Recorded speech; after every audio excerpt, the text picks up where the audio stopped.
कथन था कि जो व्यक्ति पढ़ लिख कर भी निरक्षर लोगों की या असहाय लोगों की सहायता नहीं करते वो देशद्रोही हैं। और मेरा यहां कहना यह है कि हम सभी शिक्षा प्राप्त कर रहे हैं, हम समाज सेवा की बात कर रहे हैं, हम समाज का नेतृत्व करने की बात कर रहे हैं। प्रिय विद्यार्थियों, आप अपने जीवन काल में बहुत सारे सर्टिफिकेट्स और डिग्री कोर्सेज की आपको बहुत बड़ी डिग्रियां लेंगे। आप में से मैक्सिमम सारे मैट्रिक करके आए हैं, फिर उसके बाद +2 कर जाएंगे, बीए बीएससी बीकॉम कर जाएंगे, बीटेक कर जाएंगे, एमकॉम कर जाएंगे, एमएससी कर जाएंगे, एमए कर जाएंगे, पीएचडी कर जाएंगे।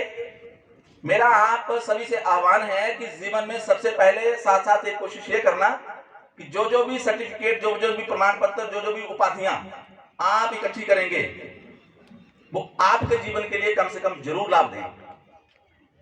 यदि आपके द्वारा अर्न किया गया सर्टिफिकेट पूरे जीवन में आपका जीवन नहीं बदलता तो वो समाज का किसी प्रकार का जीवन नहीं बदल सकता। इसलिए मेरा आग्रह है कि जितने भी डिग्रियां पढ़ाई जहां तक करनी होगी वो इच्छाएं आप अपनी देख लो।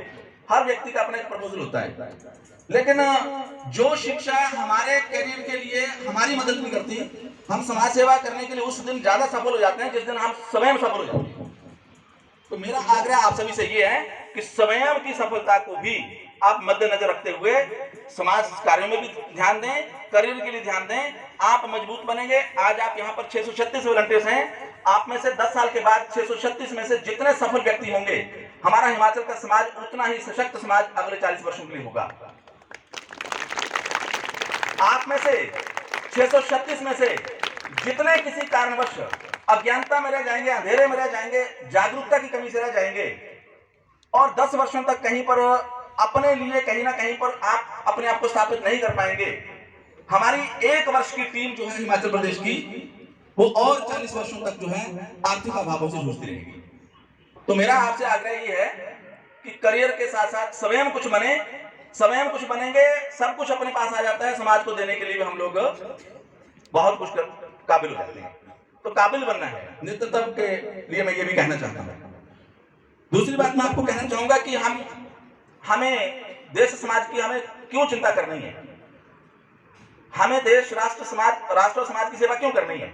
क्योंकि प्रिय बच्चों, ये देश ही है जो सब कुछ हमें देता है। जब देश हमें सब कुछ देता है तो हम भी देना सीखें, प्रिय बच्चों, इसी देश में हम जन्म लेते हैं, इसी देश में हम शिक्षा लेते हैं, इसी देश में हम नौकरी व्यवसाय धंधा करते हैं, इसी देश से हम धन कमाते हैं, इसी देश से हम लोग अपनी आर्थिकी चलाते हैं, इसी देश से हम लोग अपने जीवन की सारी जरूरतें पूरी करते हैं। तो जब सब कुछ हमें यही देश देता है तो बदले में हम भी तो कुछ दें ना। तो इसीलिए हमें समाज और राष्ट्र की सेवा करनी है। तीसरी बात मैं आपसे और कहना चाहूंगा, आप सब कुछ हासिल करने के बावजूद भी अगर इस कार्यक्रम को छोड़ देंगे, मैं वादा करता हूं इस मंच से सर, जिस दिन मैं प्रोग्राम ऑफिसर बना था मेरा पहला लेक्चर था प्रिय विद्यार्थियों नशा मत करो, और संकल्प मेरा पहला अपने लिए था। मैं उस टाइम शायद 30 वर्ष आयु का था, तो मेरा पहला संकल्प था कि मैं 30 वर्ष की आयु तक नशे से दूर रहा हूं, लेकिन मैं एनएसएस का एक सच्चा राष्ट्र कार्यकर्ता बनूंगा। मैं अपने पूरे जीवन भर नशे से दूर रहूंगा। हमें तय करना है कि हम राष्ट्रीय सेवा योजना कार्यक्रम से जुड़ रहे हैं, हम समाज कार्यों से जुड़ रहे हैं, समाज को दिशा देने के लिए जुड़ रहे हैं, तो स्वयं हम पहले अपने ऊपर उन बातों को लागू करें।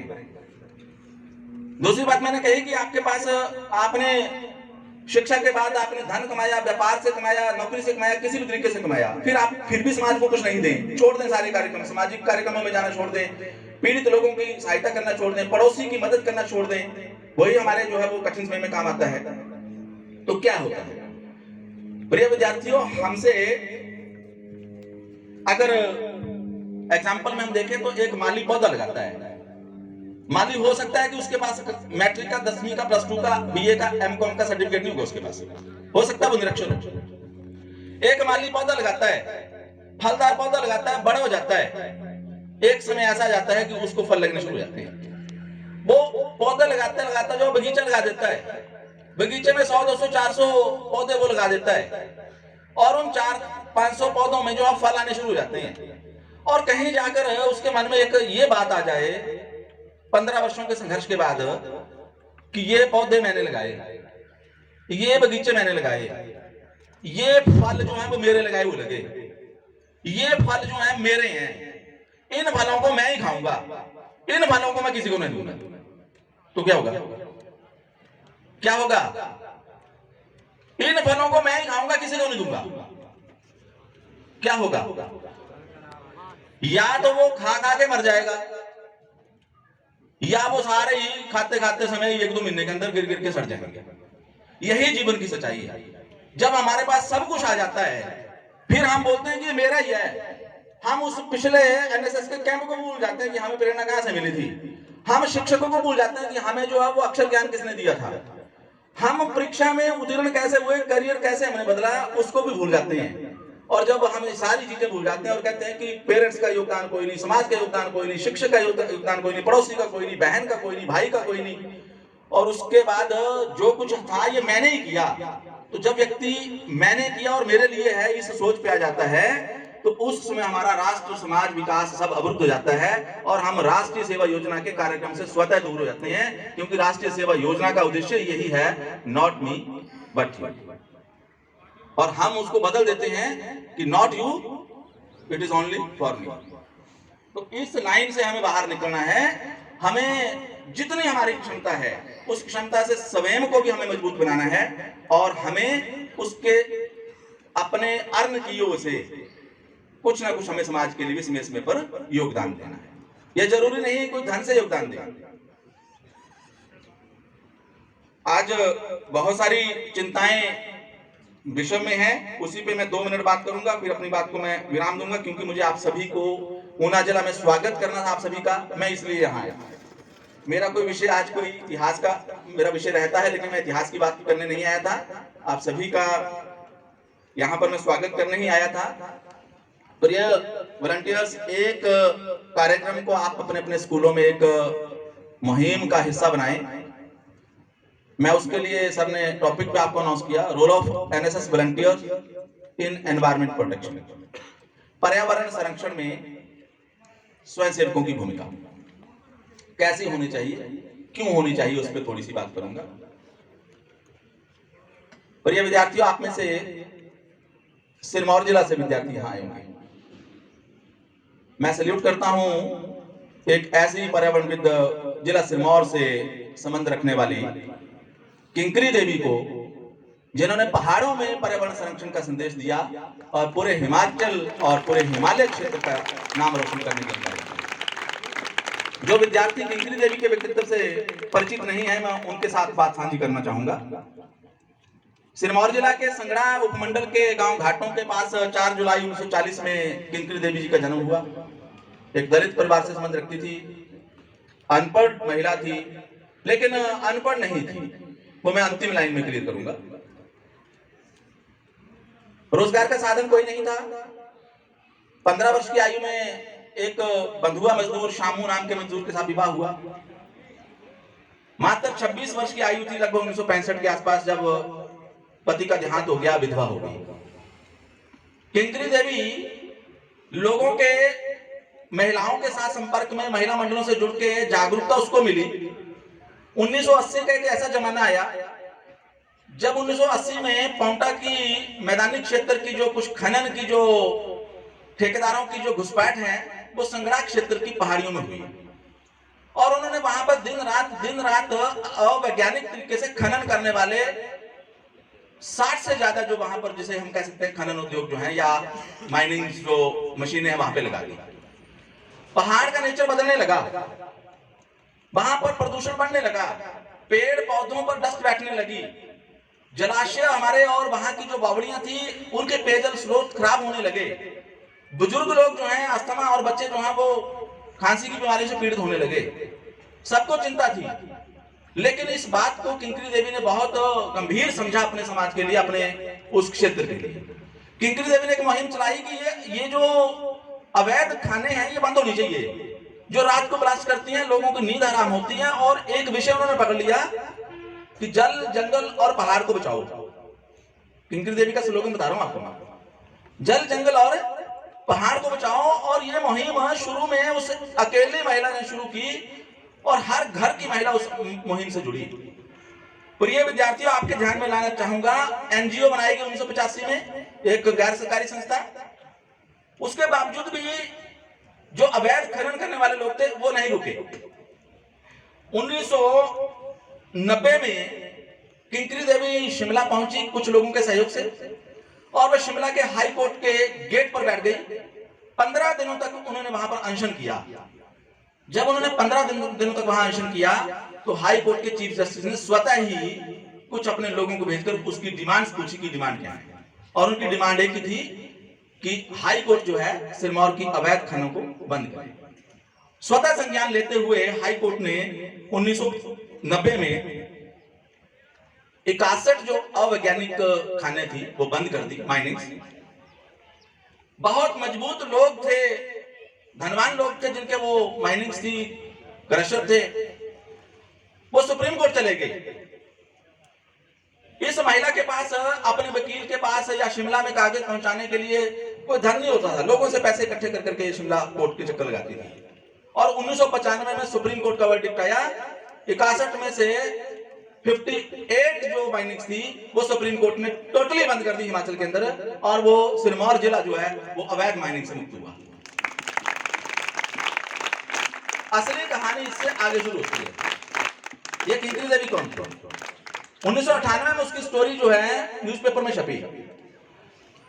1998 में सुप्रीम कोर्ट की वर्डिक्ट आने के बाद चीन में 5वां विश्व महिला सम्मेलन हुआ।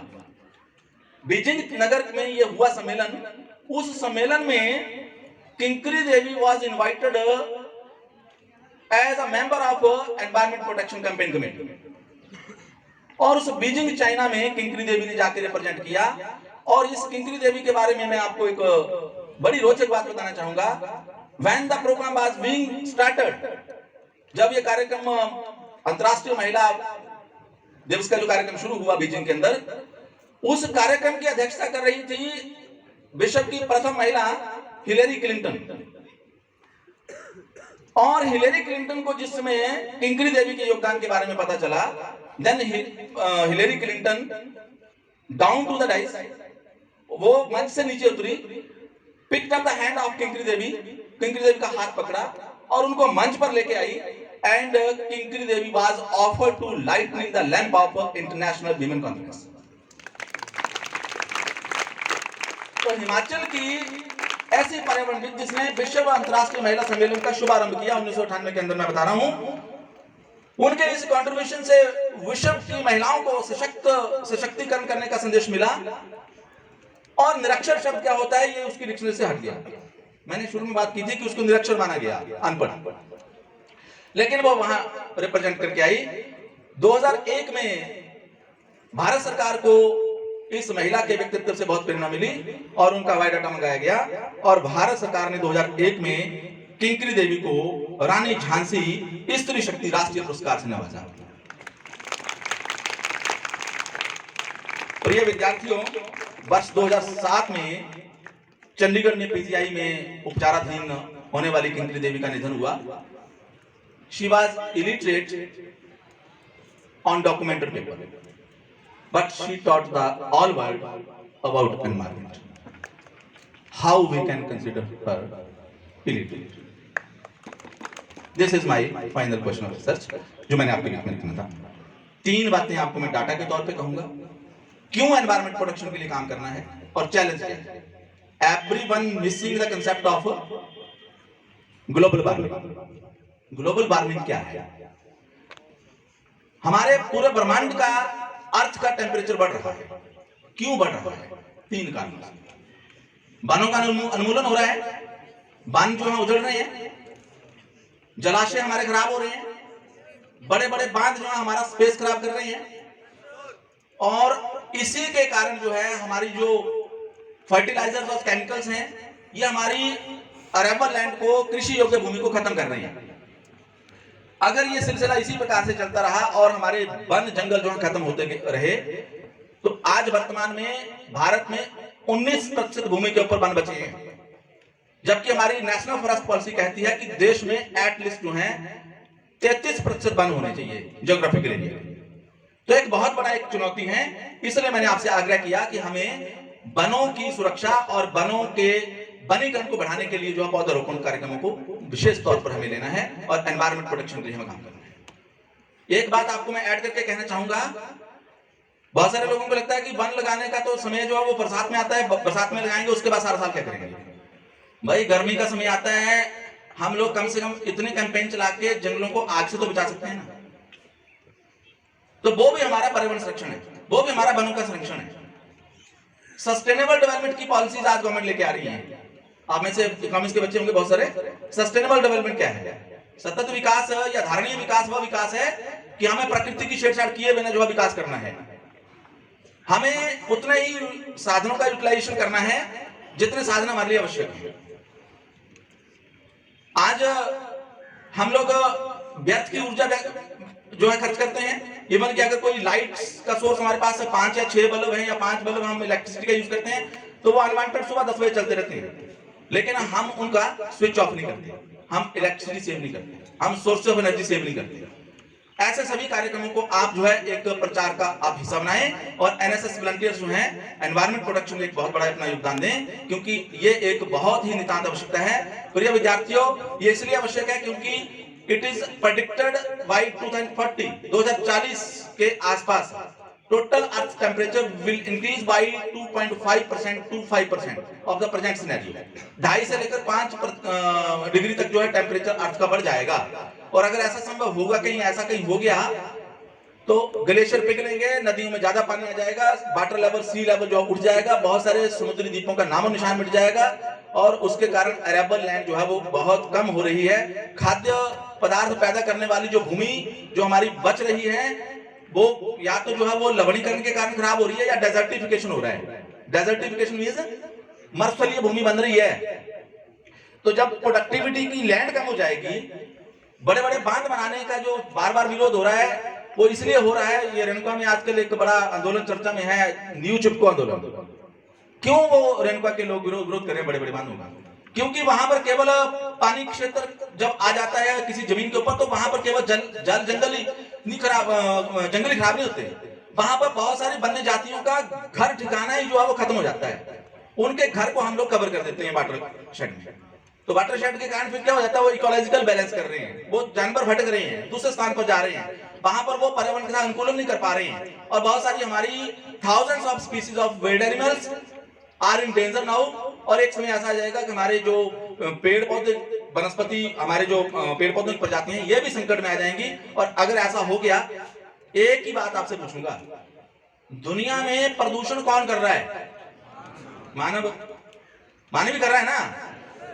लेकिन उस प्रदूषण का सबसे ज्यादा नुकसान किसको हो रहा है? जिन स्पीशीज का कोई कसूर ही नहीं है। तो हमें इकोलॉजिकल बैलेंस बनाने के लिए हमें एक मुहिम चलानी चाहिए और हमें जो है ऐसे सभी कार्यक्रमों का प्रचार प्रसार बढ़ चढ़कर करना चाहिए कि पर्यावरण संरक्षण कैसे हो, पौधों का संरक्षण कैसे हो, वाटर रिसोर्सेज का संरक्षण कैसे हो, पीने योग्य पानी जो है वो किस प्रकार से जो है वो ज्यादा से ज्यादा बचाया जा सके, क्योंकि ग्राउंड लेवल वाटर जो है वो खत्म हो रहा है। तो ये सारी बातें आपसे आज मुझे करनी थी। आप विभिन्न जिलों से आए, आपने इस वाईएलसी शिविर में जो भी यहाँ से बौद्धिक सत्र में आपको बातें बताई जाएंगी, आप उनमें से मुझे लगता है कि जो भी आपके लिए उपयोगी आपको समझ में आई होंगी, डिफरेंट सोर्स पर बताएंगे, जो भी आपको उपयोगी लगेंगी, आप उनकी अनुपालना करते हुए समाज के लिए आप बहुत ही सकारात्मक योगदान देंगे। इन्हीं शब्दों के साथ में आप सभी को पुनः बहुत बहुत साधुवाद देता हूं और आप सभी को मैं ये कहना चाहूंगा कि देश हित के कार्य के लिए do good for humanity, do good for humanity, do good for humanity. Thank you.